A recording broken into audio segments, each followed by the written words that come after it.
अस्सलामुअलैकुम दोस्तों, सिंधी गीतन जी मशहूर गुलकारा बुशरा मारवी ऐं ताज़ो ही सोशल मीडिया ज़रिए उभरंदड़ फ़नकारा सबा सहर। सिंधी लोक गुलकारा बुशरा मारवी केर ऐं किथां जी आहे ऐं उनखे एतिरी शोहरत जल्दी में छो मिली?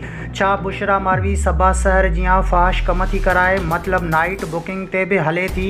तफ़सीली ॻाल्हि ॿोल शुरू करण खां पहिरियां जेकॾहिं तव्हां असांजे यूट्यूब चैनल ते नवां आया आहियो त महिरबानी करे असांजे यूट्यूब चैनल खे सब्सक्राइब करे घंटी बटन ते क्लिक करे ऐं नोटिफिकेशन ऑल करे छॾींदा।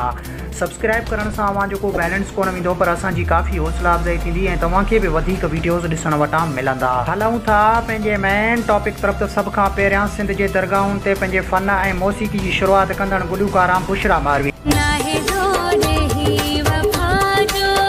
बुशरा मारवी के तक़रीबन 14 साल मौसीक़ी जी दुनिया में थी चुका आहिनि। बुशरा मारवी अक्सर सिंध जे दरगाहुनि ते परफॉर्म कंदी हुई। रिसेंटली कुछ साल अॻु बुशरा मारवी ऐं मुमताज़ मौलाई हिकु डुइट गीत कयो, जंहिंजी बदौलत बुशरा मारवी के सॼी सिंध में मक़बूलियत ऐं शोहरत मिली। बुशरा मारवी कराची सिटी सां ताल्लुक़ थी रखे ऐं हूअ शादीशुदा बि नाहे। बुशरा मारवी जी तालीम FA थियल आहे। बुशरा मारवी के खाइण में दाल चांवर पसंदि आहिनि। बुशरा मारवी जो उस्ताद अब्दुल जब्बार आहे ऐं सोशल मीडिया ज़रिए उहे ख़बरूं वायरल आहिनि त सिंध जी बहितरीन सिंगर बुशरा मारवी 2 नंबर आहे। पहिरियां सिंध जे दरगाहुनि ते ऐं बाद में मुमताज़ मौलाई जा बिस्तरा गरम करण खां पोइ हाणे मोहम्मद बख्श लुंड जा बिस्तरा थी गरम करे दुबई में।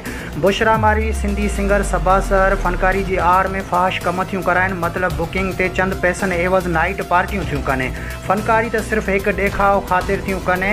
छा सोशल मीडिया ते सबा सहर ऐं बुशरा मारवी ख़िलाफ़ हलायल ख़बरूं ऐं इल्ज़ाम सही आहिनि या ग़लति?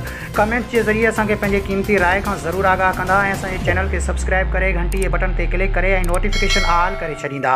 मिलंदासीं नए वीडियो में, तेसिताईं अल्लाह हाफ़िज़।